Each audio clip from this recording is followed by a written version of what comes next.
So the slides, there's about 28. You can have a preview of how many slides to go through. There's 5 sections. And with the introduction, I just want to give you a very brief history of the Global Carbon Reward Initiative. So this is a climate policy. The ideation, the policy ideas began in 2014. That's 10 years ago. So this idea for a carbon reward is based on a currency-like instrument, which I thought was going to be needed so we could scale up climate finance to deal with this very challenging problem. Around 2020-21, this project officially became the Global Carbon Reward, and we want to take it into a demonstration phase. So Global Carbon Reward is actually a non-profit based in California, and it's not just a policy, so it's also an economic theory. The new economic theory I'll present and talk about it a bit. We're publishing policy papers soon this year, and we're calling for new strategic partnerships. Some of you may have heard of the novel The Ministry for the Future by Kim Stanley Robinson. His novel actually is based on this policy in the sense he uses the policy to explain how humanity can save itself from a climate catastrophe. So that's a brief background to the project. As a statement about the policy, the carbon reward is presented here theoretically as a policy resolution, but not a solution. So the difference between a resolution and a solution is that a resolution is where you have an answer for a problem in terms of concepts and philosophy, but it doesn't necessarily mean you can solve the problem because you still have to enact it and you have a time window and there can be resource constraints or whatever. So there is a finite time window to be able to respond to climate change, and if we don't act soon enough, even with a resolution, we might not solve the problem. So the new economic theory, I'll explain it's a combination of market theory and monetary theory. This is why the policy involves central banks. It involves a new role for central banks so we can create scalable finance. Unique to the policy and the theory is that it also is supported by a thermodynamic model. So thermodynamics is sometimes used in ecological economics and other fields, but it's a pretty messy and complex topic. But nonetheless, what's interesting about this approach is it's also consistent with a thermodynamic model. Now, I'm an engineer by training, and very important in engineering is the conceptual model. Now, we need a conceptual model for the economy. But what structure for the economy do we actually need for sustainability? And it's an interesting question because it's the year 2025. We've been to the moon, we've been to Mars, we have a space station orbiting the Earth, we've got supercomputers, quantum computers, all sorts of amazing technology, AI, but we don't have a model for economic sustainability. That is, there is no agreed model for all philosophers and academics and so on that says this is what a sustainable economy looks like. Okay, so that's a very important point that despite our technology, we don't really know what it's supposed to be. If we don't have the right models, we have bad information, and the consequences is bad decisions or bad planning. And in my opinion, this is why we're struggling, because we don't have the right model. Paradoxes are often used, at least in physics, as indicators that a model is not working. This is actually very true in physics. So there are famous paradoxes in physics, and in economics we have a number of unresolved paradoxes. You may have heard of Jevons paradox. It's the paradox that if we increase our energy efficiency, there's often an energy demand rebound. Capitalism's growth paradox, there's an ongoing debate between whether we should encourage green growth or whether we need degrowth. The social discounting paradox. For those of you who studied some economics, you'd know there's a social discount rate for the social cost of carbon. And some economists argue a high discount rate, which means we have low taxes and we don't solve the problem. But if you have a low discount rate, it means we have high taxes. But when you have high taxes, it faces stronger political opposition, so you can't solve the problem anyway. And some of the latest estimates for the social cost of carbon are as high as $1,000 a tonne. So there's no way we could tax at $1,000 a tonne anyway. So this is why it's so paradoxical. The Kuznets curve paradox, that's saying that some people think you need to become wealthy before you can protect the environment, but the paradox is you can destroy the environment on the way to becoming wealthy, so it's a paradox. The solution or resolution to these paradoxes and the climate crisis, this is the solution or resolution I put forward. I'm publishing a paper on this. It's also explained on the website, but the paper is going to try and introduce it formally.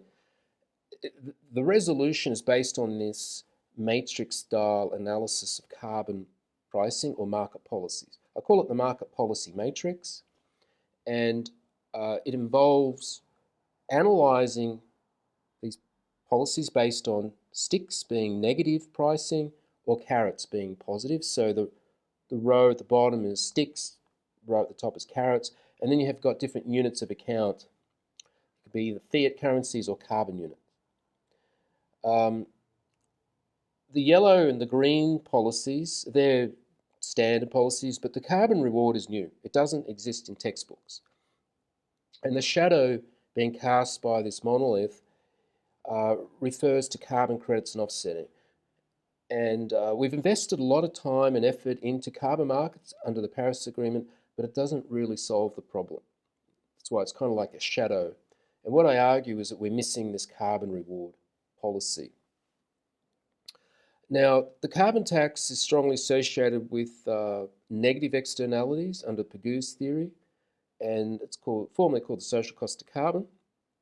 That's the textbook answer. And what I argue is that we're actually missing another kind of externality I call a systemic externality, which is for pricing and managing systemic risks with this reward. And this is why the approach is so new and radical. It restructures and reforms our conceptual model for the market failure. I'll just see if I can keep going. Okay, policy summary.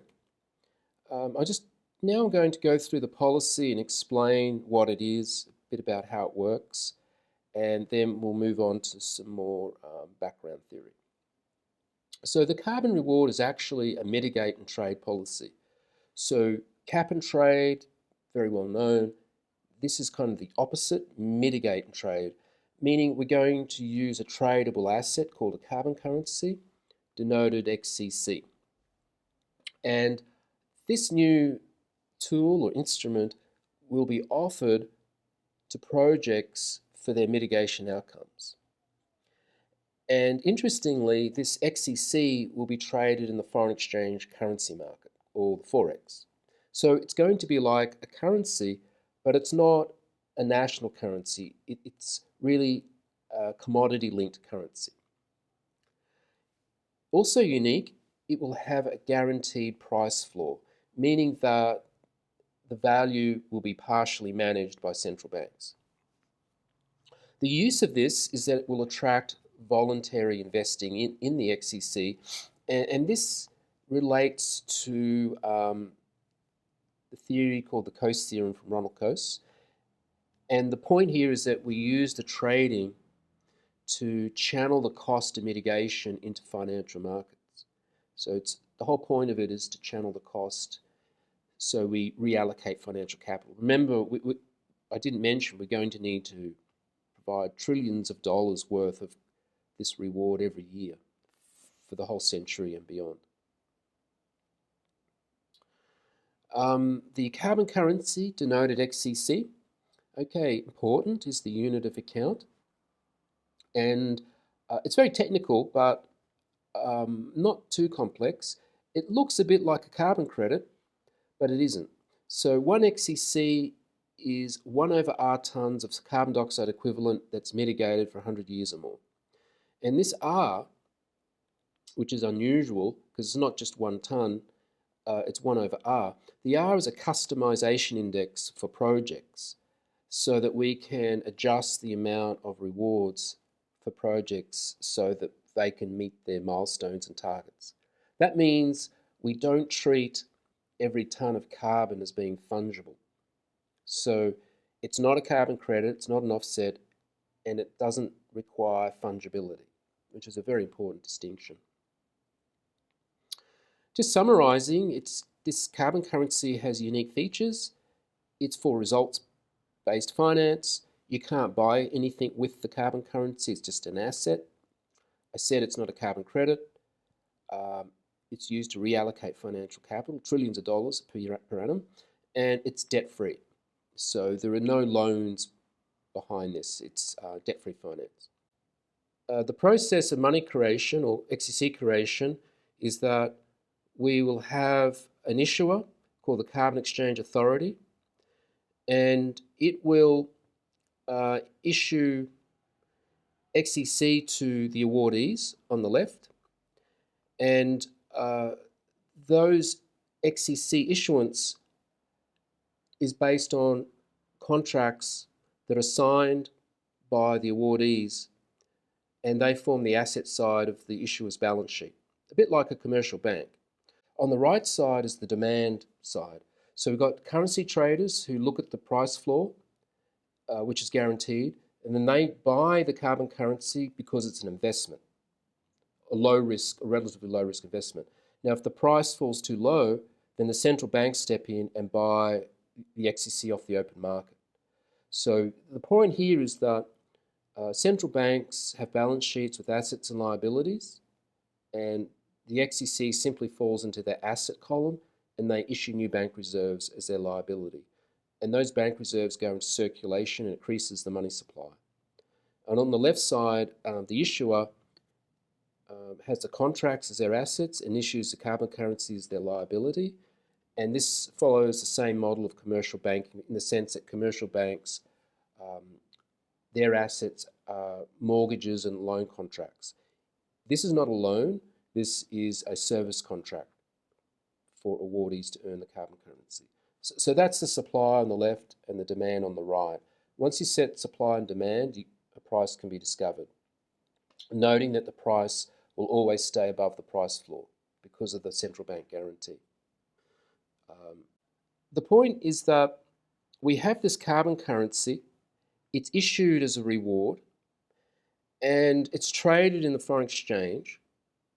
So we're going to rely on central banks to buy the carbon currency whenever the price falls too low. Remember, we need a certain price point. Now, a question often comes up about central banks. Can central banks actually buy the carbon currency? Well, here is some empirical evidence that they can, because central banks don't just manage interest rates. Okay? They also buy commodities. They buy gold. So if you look at the price of gold, it's been fairly low for a long time. Then after 9/11, it began to rise, and then we had the global financial crisis in 2008. And in response, central banks introduced quantitative easing, expansive monetary policy. That created inflation, so the gold price increased, and then it cooled off. And then with COVID, there was more expansive monetary policy, inflation, and it cooled off. And then around 2022, certain countries froze the central bank reserves of Russia, the Russian Federation. And around that time, a number of central banks have been buying more gold, okay, as a hedge against geopolitical risk. So gold acts as a hedge against inflation, but it's also a hedge against economic and geopolitical risk. And this shows that central banks can actually influence the price of commodities simply by buying it off the open market. And they'll buy it with bank reserves, and they can create new reserves from nothing to buy gold, but they can also do the same for the carbon currency. So that's the importance of this slide, to illustrate that it's technically possible. So what the policy is going to do, it requires a club of nations to agree to implement the policy, and they'll agree on a global mitigation roadmap. Okay, and that involves, let's assume the whole world is on board, just hypothetically. The grey represents the emissions that we will allow. The brown or orange colour represents the carbon emissions that we'll avoid. That's mitigated. And the blue represents what we need to take out of the atmosphere. Okay? So what the policy does, in particular under Reward Channel 1, is it will provide proportional rewards for the carbon dioxide removal, which is the blue, taking carbon out of the atmosphere. Now, this is a very important part of the policy because the price floor that we're setting for the carbon currency will be determined by the marginal cost of this carbon dioxide removal, which is the blue zone. Okay, keep in mind, you need to take carbon out of the atmosphere to compensate for the residual emissions over the long term to get to net zero. And we get to net zero theoretically around 2070, assuming that the world can cooperate. So that's a very important feature of the policy. That price, marginal price for that carbon removal, is this blue line over the very long term, over a century, and it's called the price floor for the XCC price floor. So imagine we're at the year 2055, and we can look back at the spot prices. Spot prices can rise above the floor, and then we have a period into the future of guaranteed prices. So it's about 10 years rolling forward, and beyond that we provide an estimate, which is the forward guidance. So the yellow indicates the uncertainty for the very long-term price floor, and then there's this guaranteed price floor that central banks underwrite, and it means that the marketplace or market actors can plan, finance their projects knowing the price floor is protected for this guaranteed period. So that's the general concept behind the XCC price floor. In theory, it's also an index of the systemic risks that we face because of the carbon budget. Now we come back to the global mitigation roadmap. We've covered the blue, which is the carbon removal. Now we have to deal with the orange, which is conventional mitigation. This is called Reward Channel 2, and here we can customize the rewards. For the blue zone, the removal, it's a fully proportional reward, 1 XCC for 1 tonne. But here we customize it because there are so many different industries and sectors to deal with. You've got electricity production, industries, transport, agriculture, buildings, so on and so forth. And every project and industry has its own opportunity costs and risks and so on. So we need a lot of flexibility to be able to incentivize decarbonisation. There's a third reward channel, and this is for virtuous investing and mitigation. And this is simply a redistribution of the rewards according to what stakeholders prefer in terms of whether or not projects are helping communities with their well-being, or if they're causing problems, whether they're good for the environment, for ecosystems and biodiversity, or whether they're creating pollution or destroying habitats, and also are they good for industry, or is the energy supply unreliable. So this reward channel I won't explain in any detail, but it's there to create another incentive for virtuous investing. And that summarizes the policy in terms of the supply of the carbon currency. Just in summary, Reward Channel 1 for removals, Reward Channel 2 for conventional mitigation, and reward channel 3 for virtuous investing. So that's a bit of background to the whole policy. And in this presentation, I wanted to talk more about the theory behind it in terms of why we would need this policy. But here, I'm actually going to talk about some ideas that I haven't presented before, and that's to do with the systemic risks from Earth systems and the economy. Edgar Morin coined the term environmental polycrisis, meaning we're dealing with multiple crises at once. The famous scientist James Hansen and another guy, Tim Lenton, they coined the term tipping points and tipping elements. And this refers to subsystems in the climate that have the capacity to tip from one equilibrium state into another. So imagine there's a ball pushing it up a hill, and when it gets to the very top, to the apex, it only takes a little push for it to go over the other side, and then it rolls away. And this is analogous to a tipping point, and it represents the unstable dynamics of these kinds of systems. And as you can imagine, if the ball goes into the new equilibrium, you're not going to be able to bring it back. It's more or less irreversible. And this is what is implied by tipping points in the climate system. There are many of them. We don't have time to go through them, but the point here is that tipping points such as Greenland ice sheet, thawing permafrost, ocean circulations, and so on, they represent unstable dynamics. That's the system being inherently unstable at some point. Another important idea in climate and environment are planetary boundaries. You probably have heard of this. There are 9 planetary boundaries identified by Rockstrom and colleagues, one of them being climate change. Important is that almost all of these boundaries are coupled to the carbon cycle, dependent on the carbon cycle. And for that reason, they're also introducing unstable dynamics. And many of them also have local instabilities. So, for example, ecosystems and biodiversity loss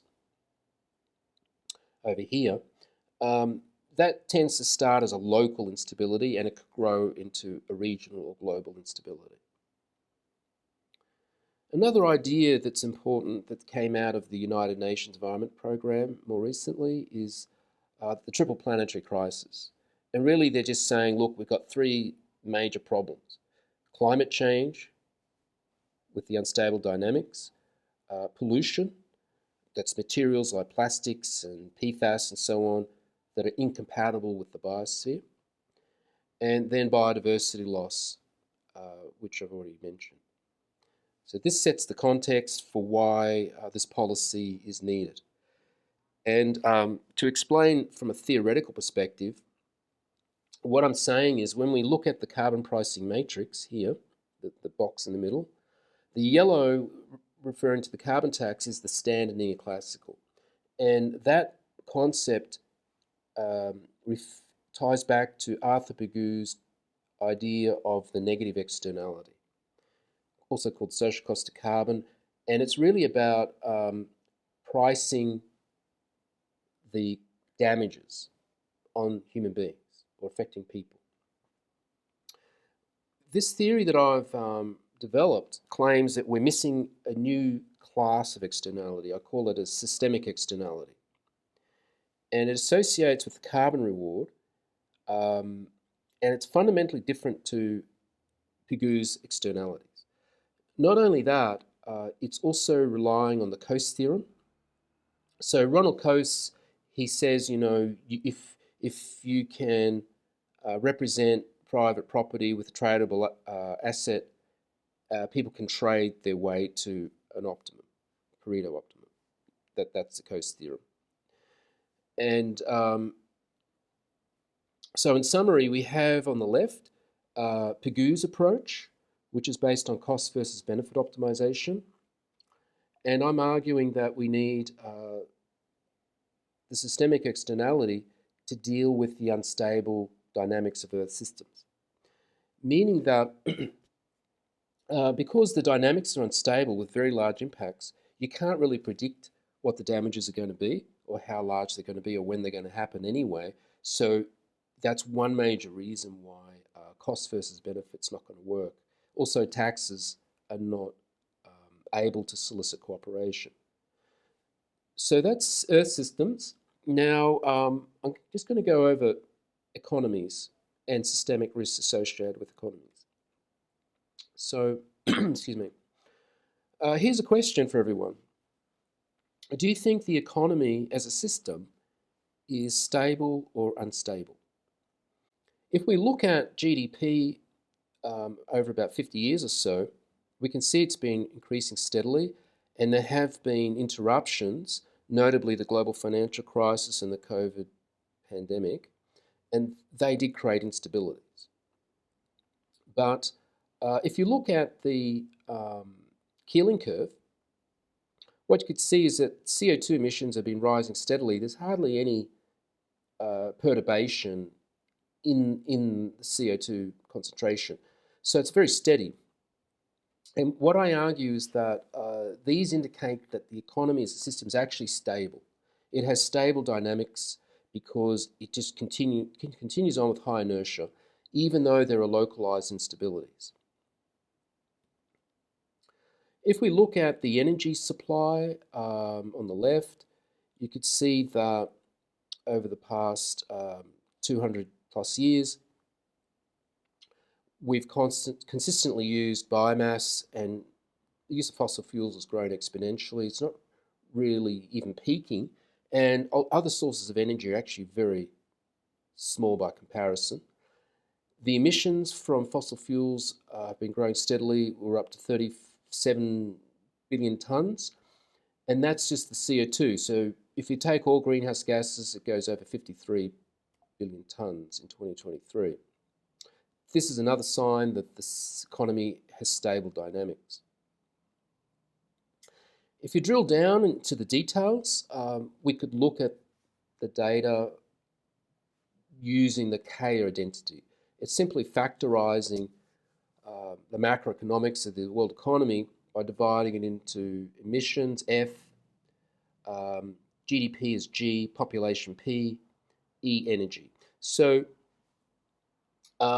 if you look at population, it's been normalized in 1965, but it increases steadily. GDP per capita has been increasing. We've become wealthier. And if you look at energy intensity of GDP, it's been declining. And what that means is the world economy is steadily becoming more and more energy efficient. It's a major feature of the world economy, continuous gains in energy efficiency. However, because of the size of the economy, emissions have been increasing. And this is a good example of Jevons paradox. We're consuming more energy even though we're becoming more efficient. And all this points to stable dynamics. Timothy Garrett is an American physicist. He published some papers on the world economy focusing on its thermodynamics, and he believes that the energy requirement of civilization, the economy, is a function of cumulative G, or cumulative GDP. He believes that these relationships we're looking at here are strong relationships, meaning they can't be broken. The system is sort of locked in to this stable dynamics. So what do we do about this problem? Well, what I argue is we need to have more theory. And once again, this is the same diagram, but I've already explained this. On the left, I'll explain it again. We have Pagu's negative externality, which is standard metric. We use it to guide the ideal carbon tax, and I'm saying we need another metric called systemic externality, which is the metric I've already explained. It's the reward for that carbon dioxide removal. So cost versus benefit. I mentioned the unstable dynamics of Earth systems. That's why we need it. But we also need it to overcome the stable dynamics of economies because they're locked into high emissions. Now, important to understand how all this works, because it's quite sophisticated, is that we need a lot of cooperation. And so rewards or carrots actually can maximize cooperation, particularly when they're combined with sticks. This is actually been shown in scientific experiments, and there's empirical data to show carrots and sticks actually do produce better outcomes for the climate and just cooperation in general. So I'm coming close to the end. I'm just going to resolve this problem at a very high level through the concept of a thermodynamic model.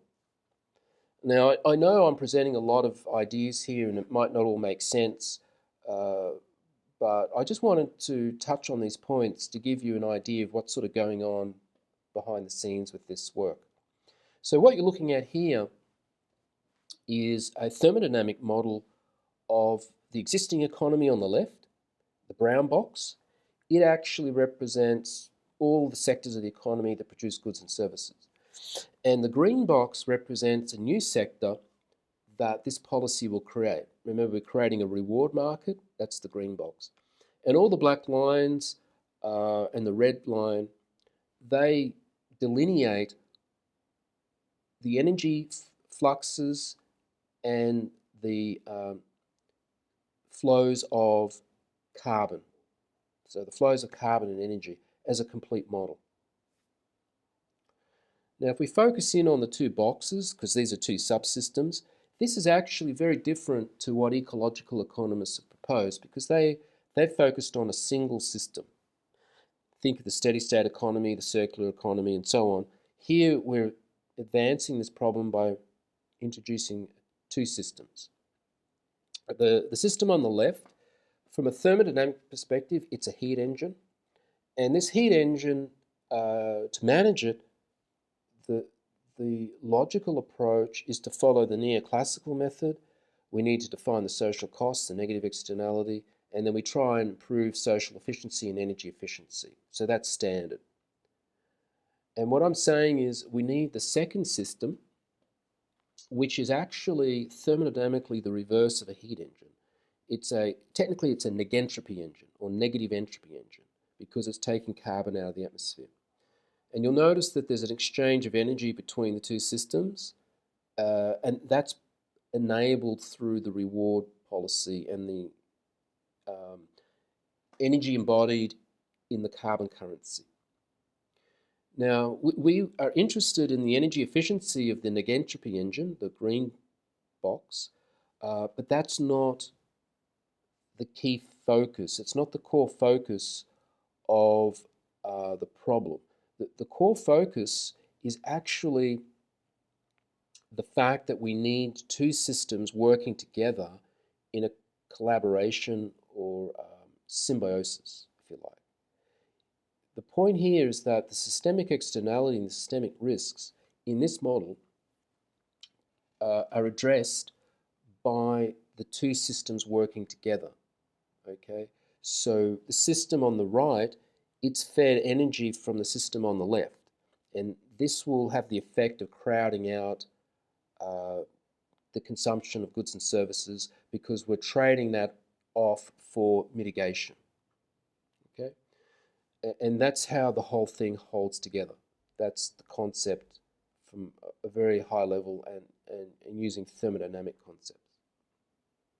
So now I can resolve the paradoxes. Jevons paradox.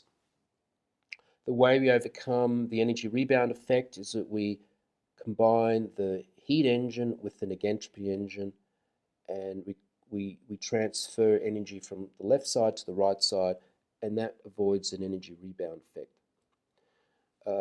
Capitalism's growth paradox. This style of economic growth is called balanced economic growth. meaning that we're going to trade off goods and services for mitigation. There's no forced degrowth. The actual size of GDP is not prescribed, it's an adaptive parameter. The social discounting problem, that's resolved by understanding that the pricing of the reward does not involve time discounting. There's no discount rate, it's simply a planning horizon. Okay, and then finally, the Kuznets curve paradox. Well, this is really already explained because, as I said earlier, there will be some crowding out of consumption, and that means we're purposely reducing consumption. There are actually economic studies that show that that's necessary to achieve certainly 1.5 and probably to achieve 2 degrees Celsius of the Paris Agreement. So they're the answers I provide for those paradoxes. And I thought I'd end it there.